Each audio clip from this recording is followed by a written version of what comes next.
अस्सलाम वालेकुम एवरीवन। मैं हूं शाम भली। उम्मीद है आप सब खैरियत से होंगे। आज का अपना व्लॉग मैं पाकिस्तानी सियासत के ऊपर बनाने जा रहा हूं। मगर व्लॉग शुरू करने से पहले मैं ये बात यहाँ पे वाजिया करता चलूँ कि मेरा पाकिस्तान की किसी भी सियासी जमात से बिल्कुल भी कोई ताल्लुक़ नहीं, और ना मैं किसी सियासी जमात का रुकन हूँ, ना मैं महज किसी एक सियासी जमात के साथ हमदर्दी की बिना पे कोई भी अपना जो है वो व्लॉग करने जा रहा हूँ या करूँगा। मैं अपना व्लॉग महज अपने ज़ाती तज़िये की बिना पे जो मैं महसूस करता हूँ उस वजह से मैं करने जा रहा हूँ। और व्लॉग बुनियादी तौर पे मेरा अनोखे लाडले के ऊपर है, यानी पाकिस्तान की सियासत का अनोखा लाडला मैं किसको समझ रहा हूँ। तो अनोखे लाडले से भी पहले अगर थोड़ा सा माजी में नज़र दौड़ाएं तो लाडले की इस्तिलाह, लाडले का लफ्ज़ काफ़ी ज़्यादा पाकिस्तान की सियासत में इस्तेमाल होता रहा, और ये लफ्ज़ बुनियादी तौर पे मुख्तलिफ़ सियासी जमातों की तरफ से, बिलखसूस मुस्लिम लीग नून उनमें सरफ़हरिस्त थी। उसके बाद शाज़ व नादिर कभी कभी पीपल्स पार्टी की तरफ से भी इस्तेमाल होता रहा। लेकिन जैसा मैंने बोला कि मुस्लिम लीग नून के चंद कायदीन इस लफ्ज़ को इस्तेमाल करने में पेश पेश थे, और यह लफ्ज़ जनाब इस्तेमाल होता रहा तहरीक इंसाफ के चेयरमैन इमरान खान के लिए।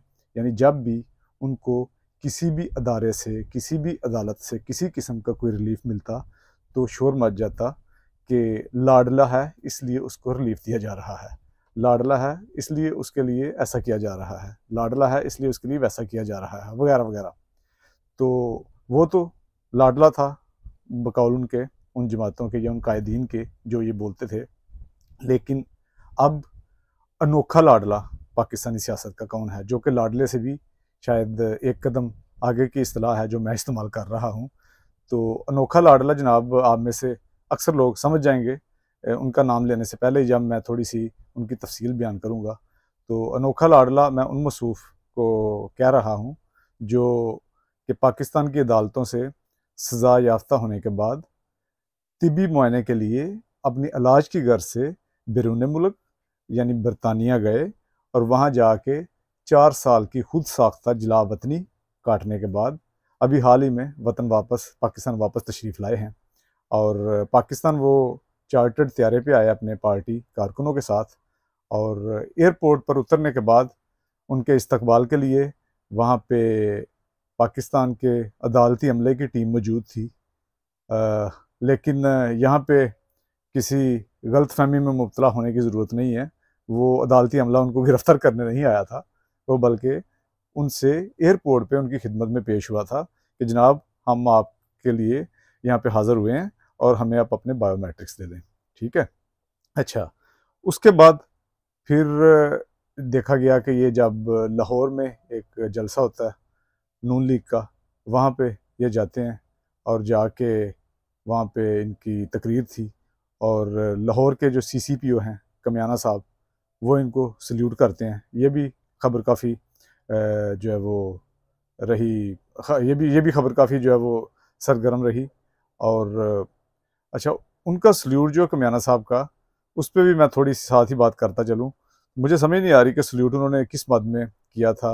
उनको साबका वज़ीर-ए-आज़म की मद में किया था, या फिर सज़ा याफ्ता, क्योंकि वो तो कानून की नज़र में तो सज़ा याफ्ता मुजरम है, और मुझे तो इस बात की बिल्कुल समझ नहीं आई। लेकिन चलें आगे बढ़ते हैं। अभी मैं आपको साथ साथ जो बता रहा हूँ उनका नाम आपको समझ आ गई होगी। मैं मोहतरम मियाँ नवाज शरीफ की बात कर रहा हूँ, जो कि इस वक्त यकीनन अनोखे लाडले की सीट पे विराजमान हैं, और वो उस सीट पे पूरी तरह बैठे हुए हैं।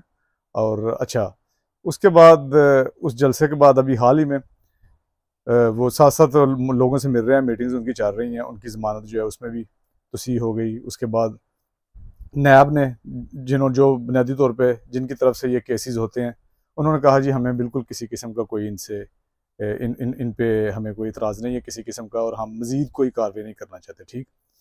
अच्छा, तो अभी ये सूरत हाल है। अभी हाल ही में एहतसाब अदालत के मोहतरम जज साहब ने यह किया कि उन्होंने बताया कि इनकी जो सारी ज़ब्तशुदा प्रॉपर्टी, जो कि 2020 में इनकी प्रॉपर्टी के मतलब हुक्म जारी हुआ था कि उसको ज़ब्त कर लिया जाए, और इनकी गाड़ियाँ वो सब कुछ जो ज़ब्तशुदा है उसको वापस किया जाए, क्योंकि वो गलत तौर पे ज़ब्तशुदा हैं।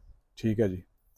अच्छा, अब यहाँ पे मेरे जहन में बहसियत एक पाकिस्तानी के जो सवाल यहाँ पे उठते हैं कि अगर मियाँ नवाज शरीफ साहब जो कि वापस तशरीफ़ लाए हैं, अगर वो कसूरवार नहीं हैं, अगर वो बेगुनाह हैं, तो फिर उस वक्त जो जिन जजों ने फैसला किया था उनसे पूछताछ होनी चाहिए।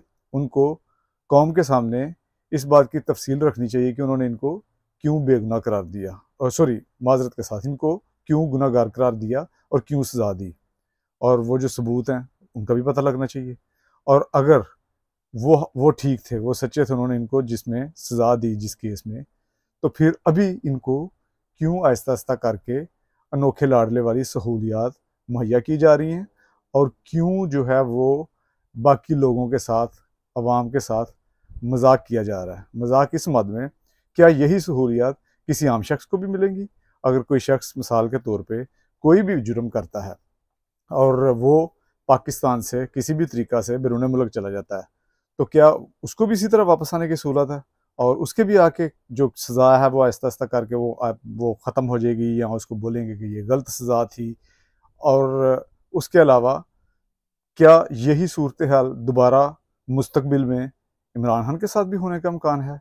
क्या वो भी दोबारा इस तरह अनोखे लाडले की सीट पे आ जाएंगे और वही जो तारीख दोबारा मियां नवाज शरीफ साहब के साथ दोहराई जाएगी? मतलब ये सिलसिला कब तक ऐसे चलेगा? ऐसे इसको कब तक हम जारी रखेंगे, और कब तक जो हर तरफ जग हंसाई का, पूरी दुनिया में जो पाकिस्तान का जो इंसाफ का मयार है, जो कानून है, उसका मजाक बनता रहेगा और लोग हंसी उड़ाते रहेंगे? और ये दोहरा मेयार जो है, इसी वजह से हमारी जो वो तरक्की है मुल्क की, वो भी बिल्कुल नहीं हो रही। और हम क्योंकि अपने फ़ायदे के लिए, अपने मतलब के लिए डीलें करते हैं, और हम अनोखे लाडले की सीट पर जा बैठते हैं। हमें कोई इस चीज़ से सरोकार नहीं कि उसका मुआशरे पे क्या असर पड़ता है और उससे आम शख्स कैसे मुतासर होता है। ठीक है, हमें सिर्फ अपने फ़ायदे से गर्ज है।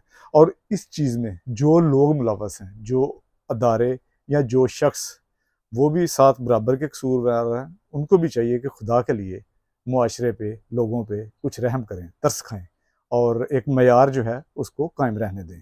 वरना तो ऐसे होता रहेगा, अपने मनपसंद लोग जो हैं उनको दोबारा डीलें दे के और वापस बुला के सारी सज़ाएँ ख़त्म, और जो आम लोग हैं वो बेचारे उसी तरह इंसाफ के लिए दर बदर फिरते रहेंगे। उनके केसेस उसी तरह कई कई साल जो चलते रहेंगे, और उसके बाद वो भुगतते रहेंगे अपनी सज़ाएँ। लेकिन अगर कोई बंदा ताकत वाला है, और कोई बंदा जो है वो उसके पास पैसा है, या किसी बंदे का असर रसूख है, तो वो इसी तरह डीलें करके जो है वो वापस जब मर्जी आ जाएगा।